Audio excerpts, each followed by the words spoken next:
الحمد لله رب العالمين الرحمن الرحيم مالك يوم الدين إياك نعبد وإياك نستعين اهدنا الصراط المستقيم صراط الذين أنعمت عليهم غير المغضوب عليهم ولا الضالين.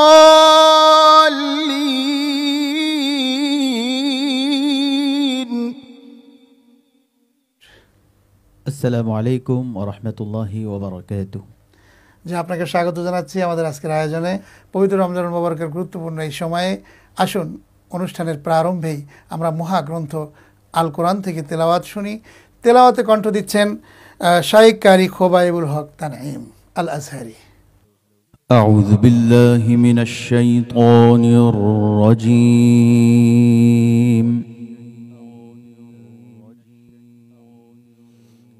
بسم الله الرحمن الرحيم الحمد لله رب العالمين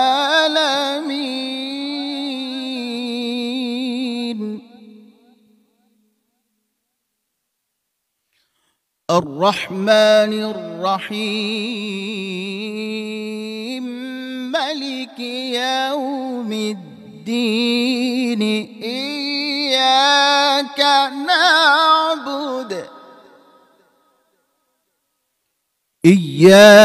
نعبد وإياك نستعين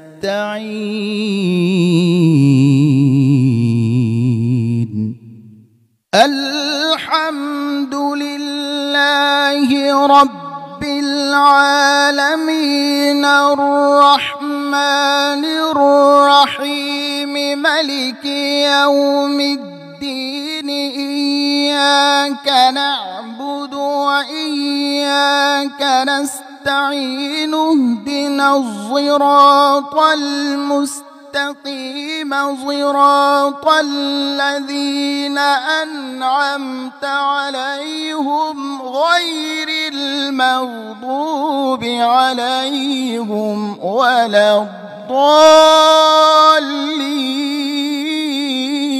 الضالين.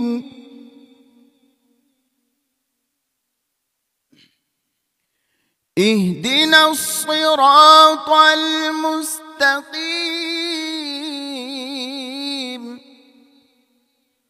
صراط الذين أنعمت عليهم غير المغضوب عليهم ولا الضالين.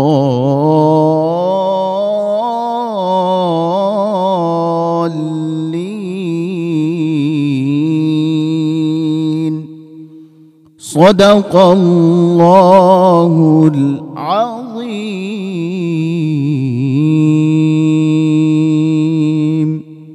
মাশাআল্লাহ, আলহামদুলিল্লাহ। অসাধারণ তেলাওয়াত, এবং তেলাওয়াতের মধ্যে যে বিভিন্ন রকম ভেদ এবং পার্থক্য, এটি আসলে ওনার কাছে জানলাম এই কারণেই যে উনি মিশর থেকে কেরাতের উপরে দখল নিয়ে কোরআন যে অনেক নিয়মে পড়া যায় সে দৃষ্টান্ত উনি দেখিয়েছেন। মাশাআল্লাহ, অসাধারণ তেলাওয়াত। আপনাকে শুকরিয়া আদায় করছি আল্লাহর কাছে। আল্লাহ যেন আপনাকে আরও বারাকা দান করেন।